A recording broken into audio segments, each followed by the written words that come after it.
Chers auditeurs, Dear listeners, bonjour. welcome to Comme d'Archi Podcast Season 7. Saison 7, dans le monde fascinant des architectes. And in the architectural projects. Je suis Anne-Charlotte Deponte, passionnée d'architecture et docteur des universités en histoire de l'archi. I am one of the spokespersons of Anne-Charlotte, who is a PhD in architecture history. Merci Thank you d'être avec moi aujourd'hui. to be with us today. Et And maintenant, now, lundi en français, place au talent. and Wednesday, let's talk projects. In English, of course. Bienvenue dans Comme d'Archi. Chers auditeurs, je suis très heureuse de vous retrouver aujourd'hui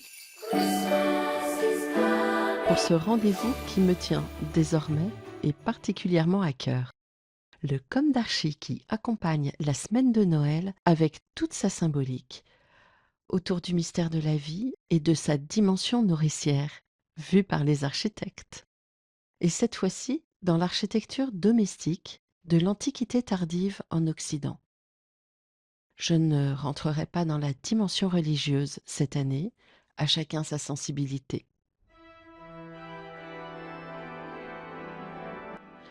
L'on peut regretter autant la déshumanisation, la désincarnation et la prétention matérialiste, voire l'arrogance, la vanité de nos temps, que de craindre l'arrivée d'un dogme ultra-régressif, soumis à l'altérité des hommes et à la violence qui le sous-tend.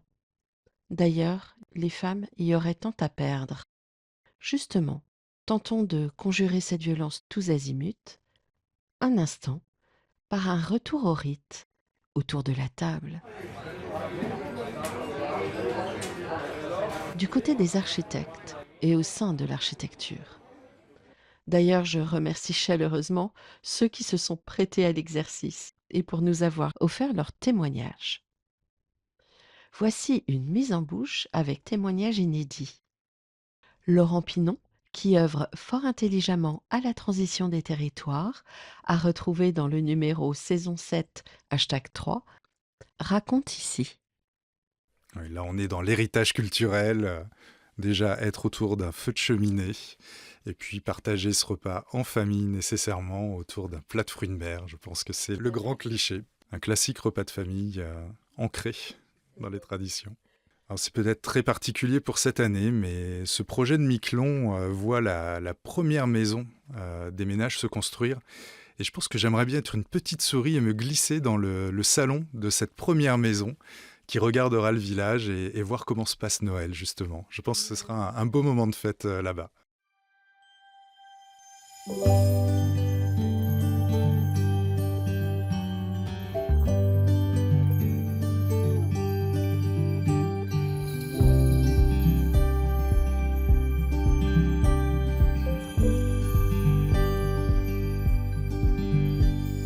Snowflakes and streetlights and covered trees.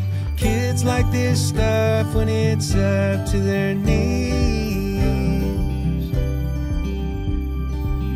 Time seems to freeze. The smell of what's cooking, a chill in the air. There's wood in the fireplace and music in the air. Find a care.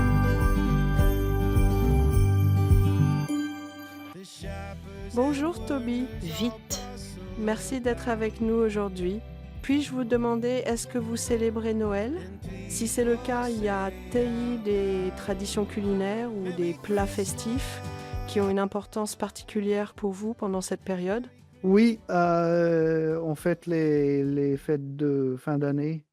On ne suit pas forcément, comment dire, les traditions chrétiennes, si vous voyez ce que je veux dire. Et puis aussi, moi, j'apporte en quelque sorte la culture allemande et ma femme, le côté américain. Quand les enfants ont grandi, on a dû mélanger nos traditions. Par exemple, la veille du 6 décembre, comme c'est la tradition en Allemagne, tu nettoies tes chaussures et tu les mets de côté pour que Saint-Nicolas vienne y mettre tout un tas de noix et des mandarines et quelques chocolats.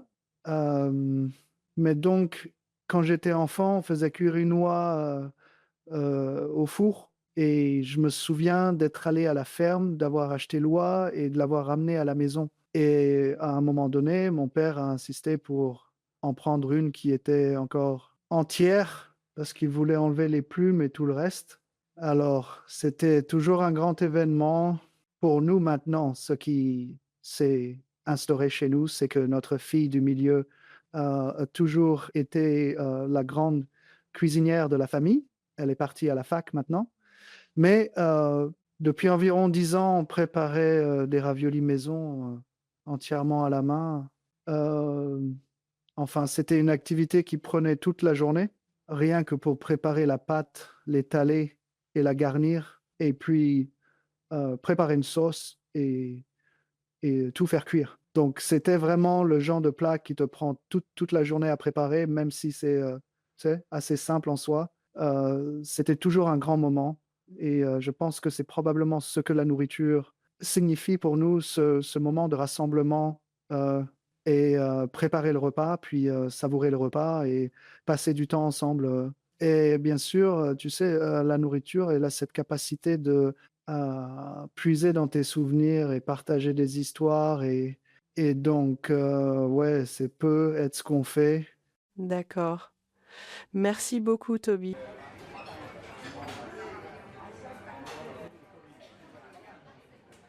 Maëlle de Quélin, architecte du patrimoine fort talenteuse, a retrouvé dans le tout récent numéro de la saison 7, #11, témoigne. Ouais, traditions liées au réveillon, sont surtout des souvenirs un goût pour la fête qui se prolonge tard dans la nuit, toutes les générations confondues, en famille, avec des enfants. Et voilà, j'aime quand il fait froid dehors, j'aime quand il neige, et quand on se rassemble tous ensemble autour du sapin.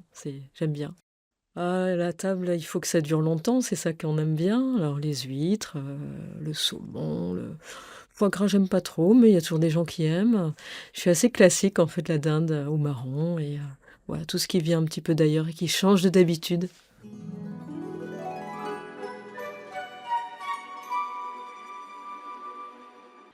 Dario Latrofa, italien œuvrant à Grasse, dans le midi de la France, que nous retrouverons dans un prochain numéro.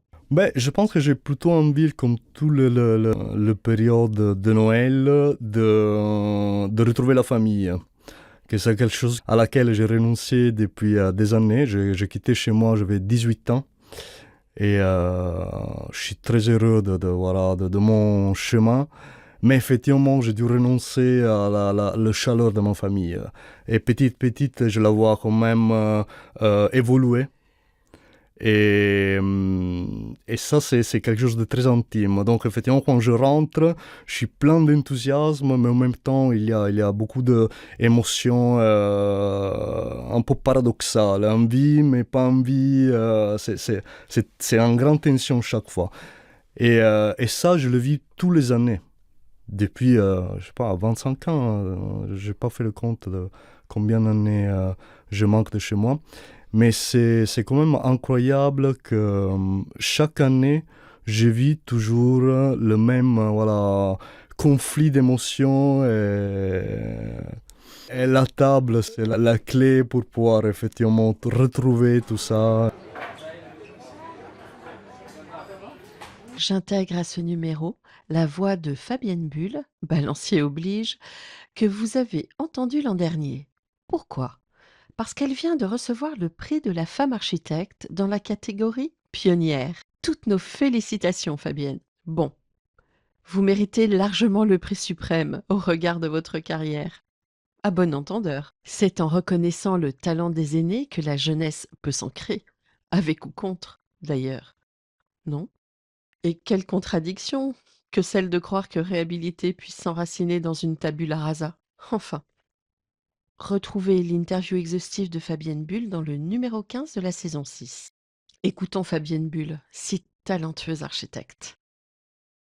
Alors, les traditions ne sont pas très originales, hein. Elles sont effectivement familiales. Alors, ce qui nous emmène, c'est que nous sommes une petite famille et nous nous retrouvons avec grand plaisir dans ces moments de Noël pour tout simplement certes se retrouver, certes avoir des discussions dont nous n'avons pas effectivement couramment l'occasion, mais c'est vraiment autour de certains mets, c'est vrai qu'on apprécie beaucoup. Et puis, moi, c'est toujours lié aux souvenirs d'enfance. Ce Noël, ces anniversaires étaient des moments familiaux essentiels pour se ressourcer et peut-être rééquilibrer l'ensemble des rapports avec la famille. Je vous dis, on était peu nombreux, donc c'est toujours des moments très fortement partagés. N'étant pas très dans les habitudes, malgré tout, ça, bon, voilà, ce qui a impliqué aussi mon métier d'architecte dans cette grande liberté, à chaque fois, je suis toujours la première à dire, bon, on change, on va essayer de faire autrement. Et très souvent, on se retrouve avec le chapon le jour de Noël, parce que, voilà, dans la famille, il y a des personnes plus âgées, moins âgées, donc il faut effectivement la conciliation. Mais sinon, il y a des tentatives de choses plus simples, voilà. Et puis, c'est vrai qu'on essaye de faire un peu attention maintenant. Enfin, pas qu'un peu, on essaye de faire attention, de ne pas être trop dans la dispense. Voilà.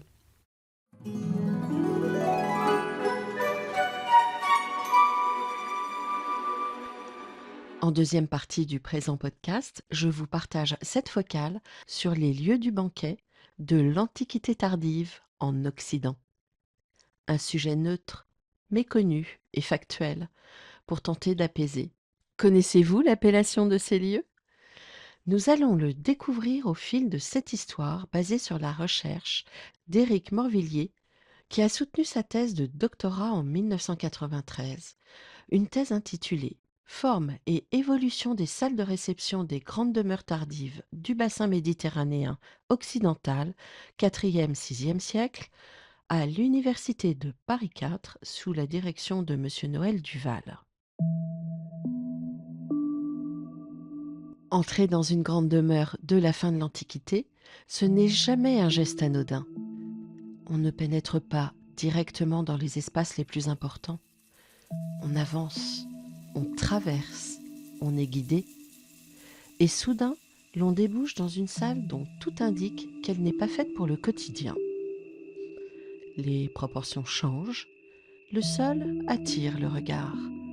L'espace s'ouvre, sans être tout à fait circulaire, sans être vraiment rectangulaire. Entre le 4e et le 5e siècle, dans plusieurs régions de l'Occident romain, en Afrique du Nord, en Gaule, en Espagne, certaines demeures de l'élite intègrent ce type d'espace. On les trouve aussi bien dans des villas rurales que dans des maisons urbaines. Leur nombre est limité, mais leur présence est constante dans les contextes de haut statut. Ces espaces ne sont pas standardisés. Certains sont vastes, presque monumentaux. D'autres, plus modestes, surprennent par leur raffinement, malgré des dimensions réduites. Leur décor, souvent en mosaïque, n'est jamais neutre. Les motifs sont orientés. Ils supposent un regard placé à des endroits précis. Dans plusieurs cas, les absides présentent un pavement volontairement sobre, tandis que la partie centrale concentre la richesse figurative. Ailleurs, au contraire, l'ensemble de la salle est décoré, sans hiérarchie évidente entre centre et périphérie. Ces choix posent une question essentielle. Comment ces salles étaient-elles utilisées ? Avec du mobilier ou sans ? Pour un banquet ou pour d'autres formes de réception ? Tout indique qu'il ne s'agissait pas d'espaces à fonction unique.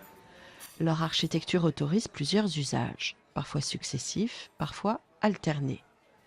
On y reçoit, on y montre, on y met en scène.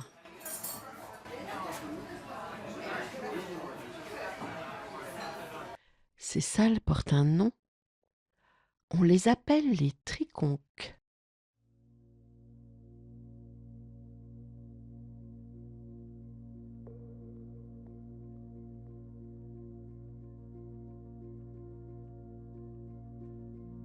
Le triconque se définit par un plan quadrangulaire, ouvert sur 3 absides semi-circulaires, le 4e côté étant réservé à l'entrée. Cette forme apparaît dans l'architecture domestique à partir du 4e siècle et se développe dans les résidences de l'élite. Elle est étroitement liée à l'évolution des pratiques du banquet et notamment à l'usage du stibadium, ce lit de table semi-circulaire sur lequel les convives prennent place. Chaque abside peut accueillir un lit, tandis que l'espace central reste libre pour la circulation et le service. Cette organisation n'est pas décorative, elle est fonctionnelle, rationnelle et profondément sociale. Une salle conçue pour 3 lits de banquet ne peut être qu'un espace d'apparat. Elle est réservée aux grandes occasions, à des invités choisis, à des moments où le rang du propriétaire se manifeste par l'architecture elle-même. Les dimensions des triconques varient fortement.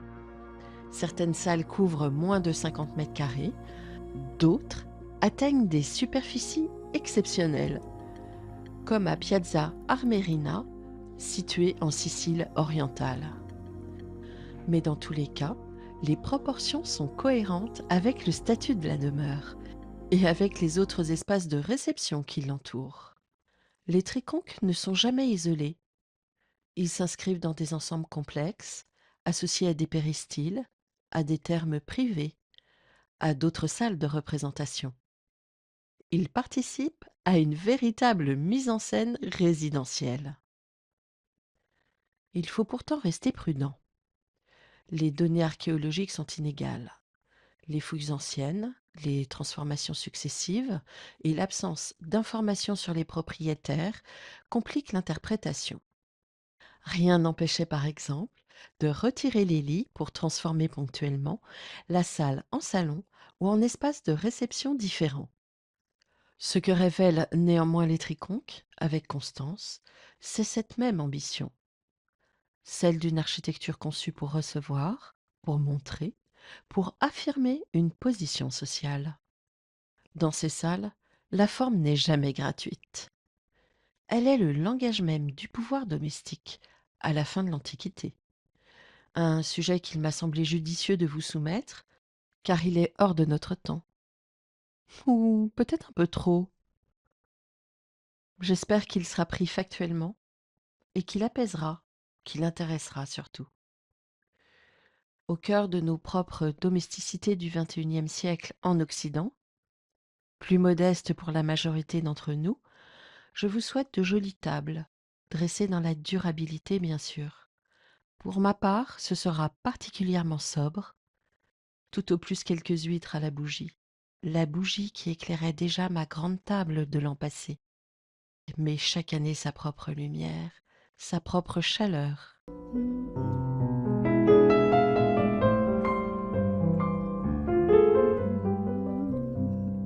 We wish you a Merry Christmas. Wish you a Merry Christmas. We wish you a Merry Christmas and a Happy New Year. Je vous souhaite l'essentiel, le cœur, le respect et la beauté du moment. Paix, pace, peace, espérance. À très bientôt pour notre premier numéro de l'année 2026. Et puis pour 2026, il y a plein d'interviews nourricières qui se dessinent. D'ici là, prenez soin de vous. Au revoir.